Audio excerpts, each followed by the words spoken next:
What's going on there, YouTube, and welcome back to another comic book video. Okay, so we are going to continue our coverage over Secret Warriors. Now, we pick up with Volume 5. Now, Volume 5 is huge. And the reason why, because even though this is only a 4-part storyline, there is a lot of death.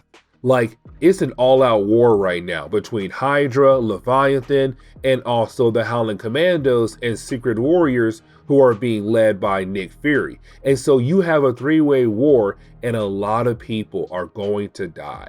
Now, most of the deaths comes from Nick Fury's group, but at the same time, the other 2 groups are also going to lose a lot of people as well. And with this war getting so big, cities across the world are now being affected by this war. That's how crazy Volume 5 gets. And the thing is, guys, after this storyline right here, we only have one more book to cover, and then we're done with Secret Warriors. So honestly, let's go ahead and dive into this all-out war between the 3 groups, Hydra, Leviathan, and also the Secret Warriors. Now, here's the thing about Volume 5. When we actually jump into Volume 5, it has been 6 months since the ending of Volume 4.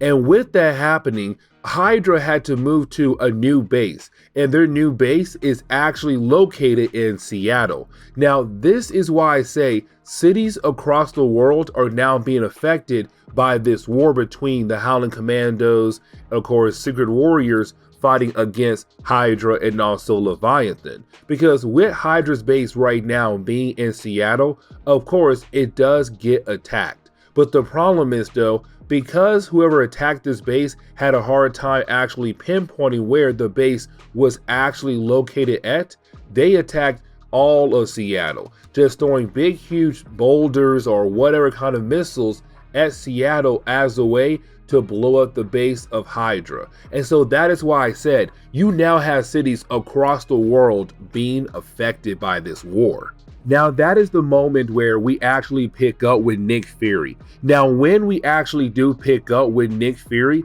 it's Nick right now kind of giving us an update about how bad this war has truly gotten between all 3 groups. Because apparently, with this war right now taking place across the world, you have a lot of deaths. And not just soldiers, but also innocent people. London has been attacked. Paris has been attacked. Colombia has been attacked. Seattle now has been attacked. And you're talking about the idea that soldiers and innocent people are dying left and right because of this war. Now, there was a moment where a ceasefire was actually reached between Hydra and also Leviathan. The problem was, though, one of the leaders of Leviathan was killed off. And because of that, of course, that ceasefire went away just like that. And so the war was back on. And so now this is Nick Fury saying, we have to end this war. And the way we are actually going to end this war is attack this certain location. And so right now, he's showing his team this location that they are going to attack. Now, for right now, we have no idea what base they're going to attack and who that base belongs to. But we're going to find out very soon after the next section. And so that is the moment where we do jump over to Hellfire. Now remember, Hellfire is the grandson of the original Ghost Rider, but on top of that, Hellfire is actually a double agent. He's right now secretly working for Hydra. Now that right there is actually very important. And the reason why, because it's right now Hellfire sharing over information to Hydra about the plans Nick Fury has with the Secret Warriors. And so right now it's Nick Fury technically being played once again.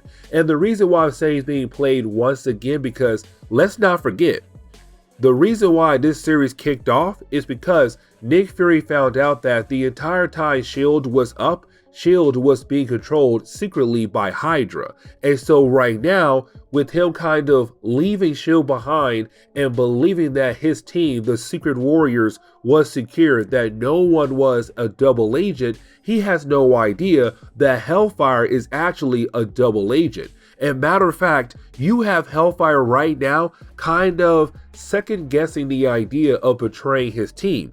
Because let's not forget, Homeboy fell in love with Daisy Johnson, his team leader, but either way, he has no choice but to share information over to Hydra. Either way, he does tell one of his guys who work for Hydra what is Nick Fury actually up to next, and apparently they are going to attack a base known as Gehenna. Now we do kind of find out that Gehenna is actually a base that is owned by Hydra. And so that is what Nick Fury meant earlier about ending the war. He's right now trying to take out one of the two enemies, Hydra or Leviathan. And right now, technically Hydra is the weaker target. And so what he tells his team right now is that they are going to attack this base that's being controlled by Hydra. The problem is though, they can't go in the front door and they can't go in the back door either. And so what they're going to do is actually teleport to another secret base that Nick Fury has, but this base is actually out in space. And the reason why they're going to do this is because with this space base, they do have a way to kind of zoom in on the actual base. And the reason why, because Eden is going to teleport everyone into the actual base. Now, for him to do that, he has to see where he's actually going. Because when it comes to Manifold, aka Eden, at this point in Marvel Comics, he wasn't that powerful just yet. Now, later on, he will become very powerful. But for right now, he's not. And so for him to teleport, he has to see where he is going. And so right now, it's Nick saying, you are going to teleport us into the base so we're able to actually do a surprise attack on Hydra and to hopefully take them out once and for all. But here comes the big problem though, because once they're able to actually teleport inside the base, of course, that is the moment they realize that they are actually surrounded by a bunch of Hydra agents. And of course, Nick Fury is freaking out, but at the same time, he has to realize that they have to fight on. That yes, his surprise attack failed, but right now he has no choice but to keep fighting and to hope to pray that they're still able to actually destroy this base. Now, we also come to find out that Nick Fury is going to make sure this base is no longer around, because what he did was he also planted a bunch of bombs in this base as a way to make sure this base does blow up. The problem is though, when it comes time for them to actually leave by using Eden once again to teleport out of the base, he gets taken out by some Hydra agents. And so their one way out just disappeared just like that. But to make matters worse, right now our heroes were only fighting against the agents of Hydra, the henchmen of Hydra. But that is the moment they are confronted by the bosses of Hydra. And so right now this fight just got very intense. And with Eden being knocked out, technically right now they have no way out. Their goal was to teleport out of here before the bomb blew up, but right now it seems like they might die alongside with the rest of Hydra when the bombs do go off. And so getting into the second chapter of this storyline, we actually do pick up right now with the Secret Warriors fighting against the forces of Hydra. Now, Nick Fury's plan was not actually to fight against the forces of Hydra. Their main goal was to actually sneak inside the base, set the bombs, get out of the base before the bombs blew up, and that was it. And so right now, Nick Fury's plan is falling apart very quickly. On top of that, now he's kind of like, listen, my original way out of here was Manifold. And with him being knocked out, we no longer can teleport out of here. So we have to find a different way out. Now, that is the moment where you actually do have Phobos, the son of Ares, the god of war, tell Nick Fury, listen, I saw the future and I know that we are going to get out of this mess. But for us to get out of here, we have to actually take that door right there. And so, of course, you have Nick Fury and the Secret Warriors actually take that exit to get out of there before the bombs go off. Now, as they are actually leaving the place or leaving that certain room, some of the bombs do go off. Now, with the bombs going off, it does technically split the team up. And what I mean by that is there was a walkway, but because the bombs went off, that walkway fell apart. And so on one side of the walkway, you have most of the Secret Warriors there. On the other side of the walkway, it's Nick Fury right now with Phobos about to be attacked once again by Hydra, and so they have to find a way to actually cross over to the other side. Now, this leads into the very sad moment of this book and the first death of this book. And what I mean by that is you do have Nick Fury pull out a tool that can actually help him travel to the other side. And so his goal right now is to grab Phobos and travel to the other side to join up with the rest of the Secret Warriors. The problem is though, when he begins the process to actually use the tool, you have Phobos force Nick Fury over to the other side, but to leave him behind. And so Phobos is on the wrong side right now and about to fight against the forces of Hydra. Now, Phobos knows that this must happen because he knows what he has to do to give his team the chance to actually escape, to get out of there before they're all killed off by Hydra. And so with that being said, right now, you technically have Phobos getting ready to fight against Gorgon. Now, Gorgon is one of the 5 big bosses of Hydra, but let's not forget, his mutant ability is that if you do look into his eyes, you get turned into stone. And so right now, he's kind of like, listen, even though I have that mutant ability, I'm a great fighter. I'm a great sword fighter, which means that I'm going to fight against Phobos and kill you off. And so it does lead into a battle between Phobos and also Gorgon. Now, this battle is beautiful. Like, at first, I'm kind of like, listen, the entire series, Phobos has been that person where he is very overconfident. Like, he's so confident about his powers and his fighting skills that he's kind of like, okay, there's no way I'm going to lose this battle. But when it comes to this battle right here, you can tell that he knows he's going to lose the battle because he knows what he's doing right now. He's trying to hold off Gorgon and the rest of the forces of Hydra to give his team the chance to actually escape. Because at the end of this fight, Gorgon does kill off Phobos. And so that is the first death in this storyline and a whole lot more to come.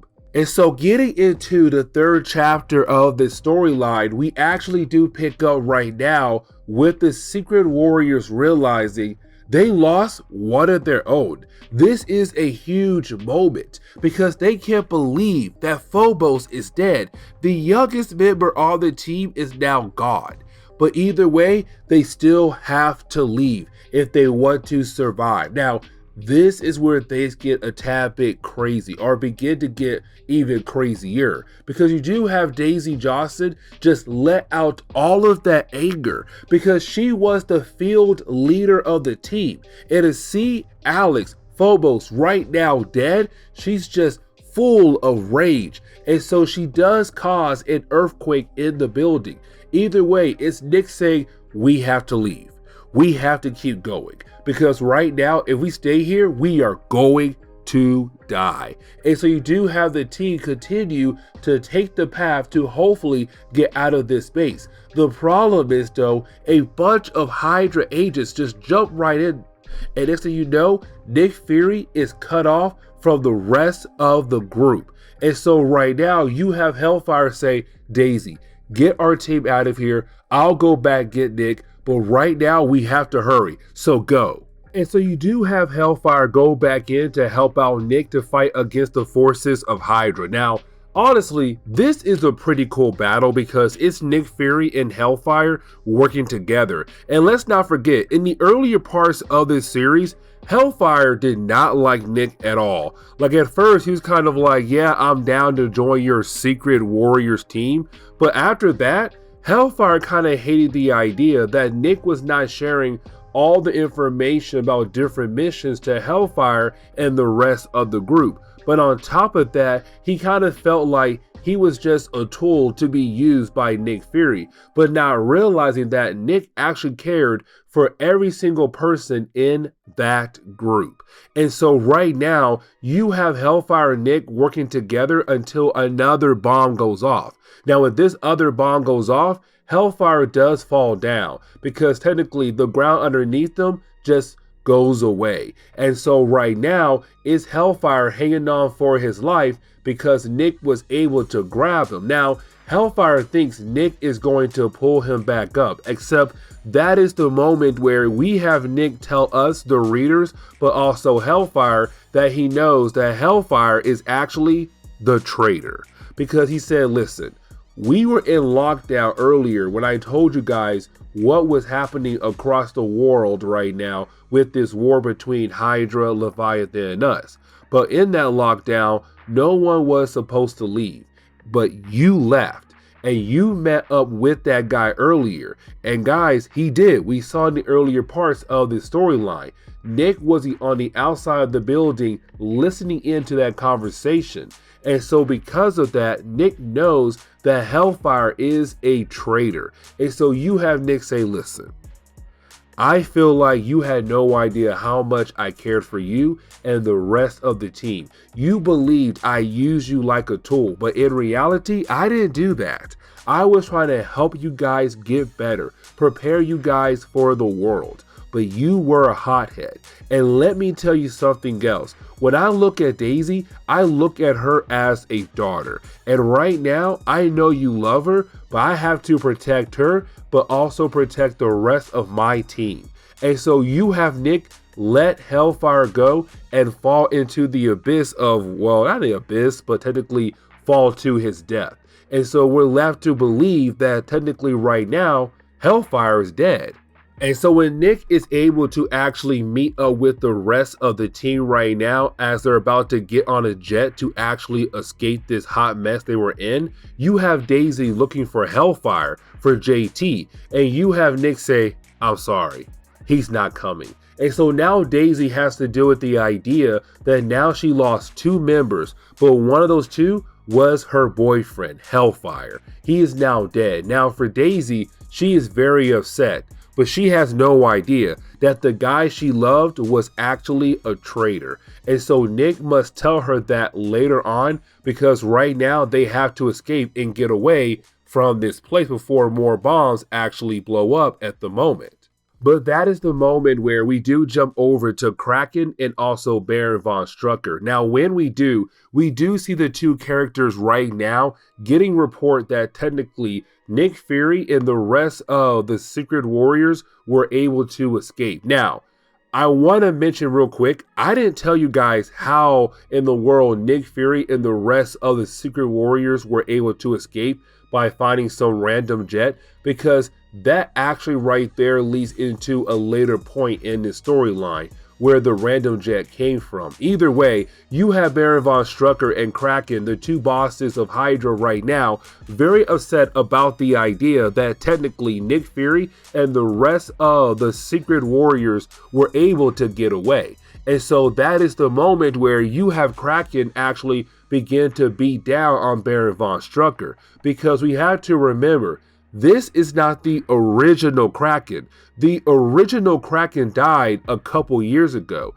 It's someone right now pretending to be Kraken, and we still have no idea who this character is. But right now, he's beating down on Baron von Strucker to technically say, it's time for you to pay for your sins. Now, that is the moment where we actually do pick up with Phobos. And when we do, it's Phobos right now in the afterlife for dead gods. Now, with that being said, he's actually able to meet up with his father, Ares, the god of war. Where right now you have Ares, the god of war, kind of wondering how his son died to be able to come to the afterlife for gods. But either way, it's a way for Phobos and Ares, the god of war, to spend time with one another. But of course, these two characters are going to come back to life sooner or later down the road. Because when it comes to gods, they always die, but they always come back to life again down the road. And so right now, it's just a father and son being able to actually spend time with one another once again. Now, that is the moment where we do jump over to Sebastian Drude. Now, remember, Sebastian Drude was actually part of the Secret Warriors, but he was actually kicked off the team because the Nick Fury, he felt like when it came to Drude, he wasn't a great fit for the team. That sooner or later, Drude was going to get a bunch of innocent people killed or possibly a team member. And so when we jump into the 4th chapter, we do jump back in time where you have Drew finding that note in his room saying that, hey man, listen, you're off the team now. Get the heck out of here and go back home. And so of course, Drew did go back home. He went back home to Hawaii. Except when he does walk into his house, well, that is the moment where he's actually confronted by John Garrett. Now, John Garrett is actually a character we saw in the earlier books of our coverage over Secret Warriors. But on top of that, he does work for Nick Fury, but most of his body is just cybernetics. It's just robot parts. Either way, the reason why John Garrett's here right now is to actually train Sebastian Drude. And this is why. Because Nick Fury did kick him off the team. And the reason why, because Nick felt like Drude had huge potential, but to actually reach that potential, he had to be trained properly.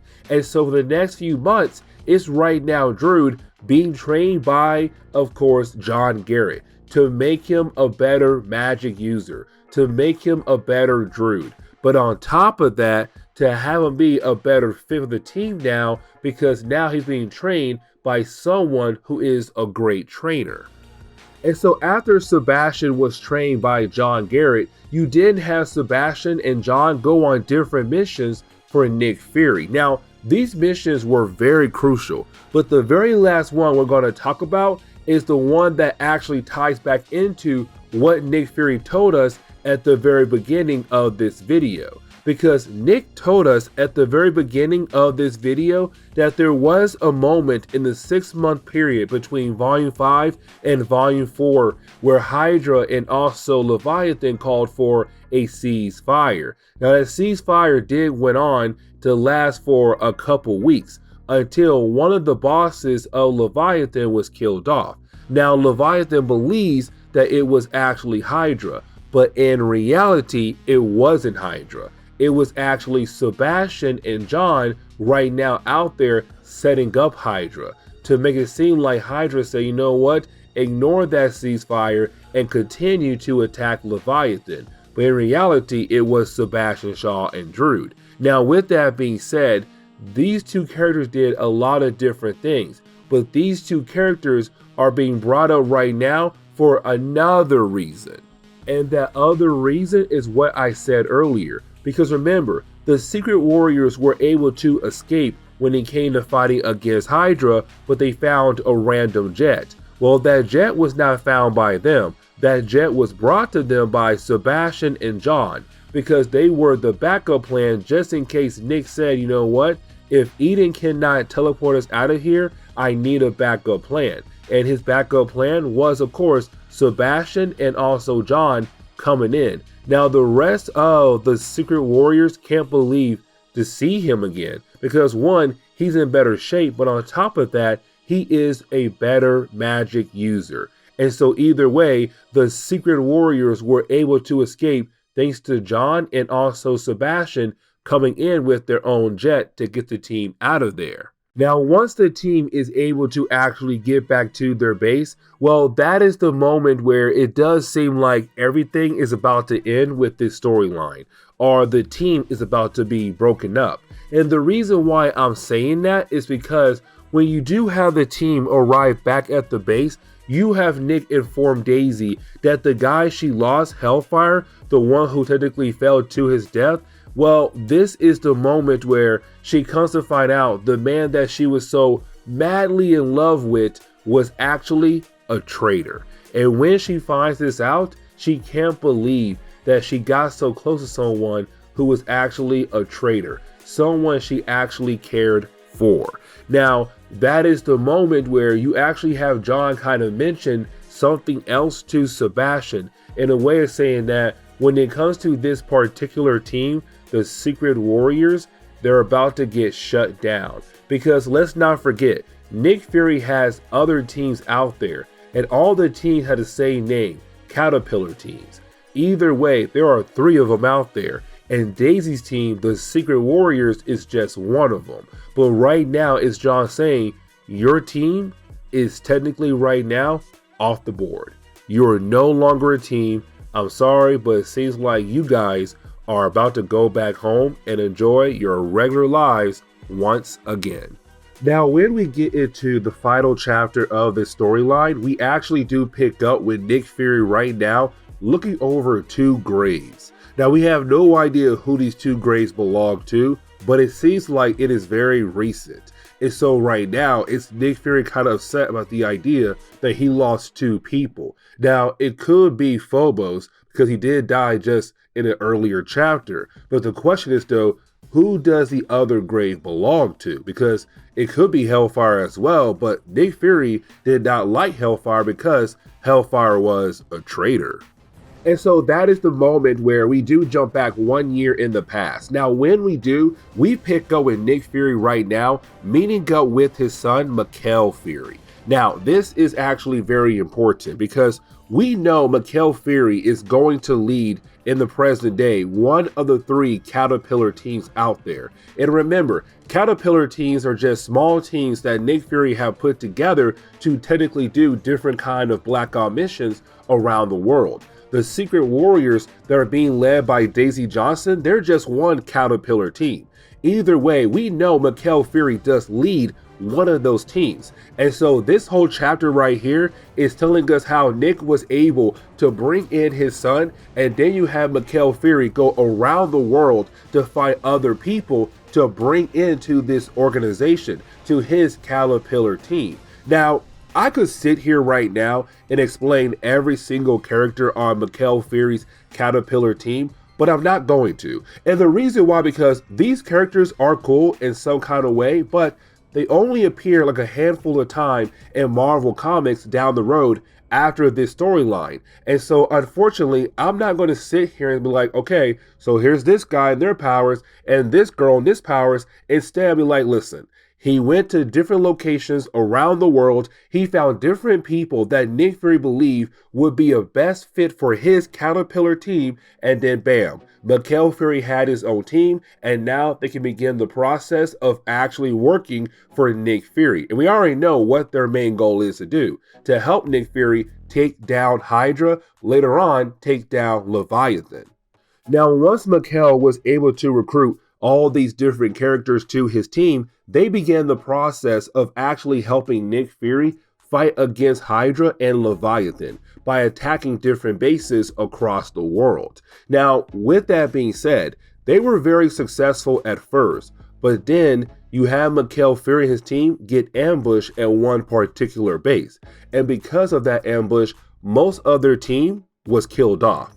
And so Mikhail realized he had no way out, that he was going to die there. But he knew that before he dies, he has to hit the trigger button. That of course is going to set off the bomb to blow up the base that he was attacking. And so right now, this section right here, it takes place 2 days prior from the present day, which means that now we know at least one of the graves belongs to Mikhail Fury in the present day with Nick Fury at the gravesite. Because you do have Mikhail hit the button, the bomb blows off, and of course the base goes bye-bye, but unfortunately Mikhail Fury is also dead as well. And his final words were, "Dad, I did my best." And that was the last time Nick Fury heard his son ever again. And so when we get back to the present day with Nick Fury, we do get confirmation that technically at the moment, he is at his son's grave, Mikhail Fury. But at the same time, there are other graves there as well. It's Mikhail's team. They all died, and they all were buried in the same place, in this graveyard. And so right now, it's Nick Fury feeling sad because these young people believed in him. They believed in him so much, but unfortunately, he led them to their death. And now his own son is gone as well. Now, this is present day, so this is actually very important. And the reason why, because that is the moment where you do have Nick Fury get surrounded by a bunch of Hydra agents who are right now being led by Kraken. And you have Kraken say, you know what, it's over. And to Nick, he's like, yeah, it's over. And so it seems like Hydra was able to finally capture Nick Fury. And it seems like this is going to be the end of Nick Fury. But this is where we are going to end today's comic book video. So please leave me a like down below and subscribe. But guys, I'll see y'all next time. Later.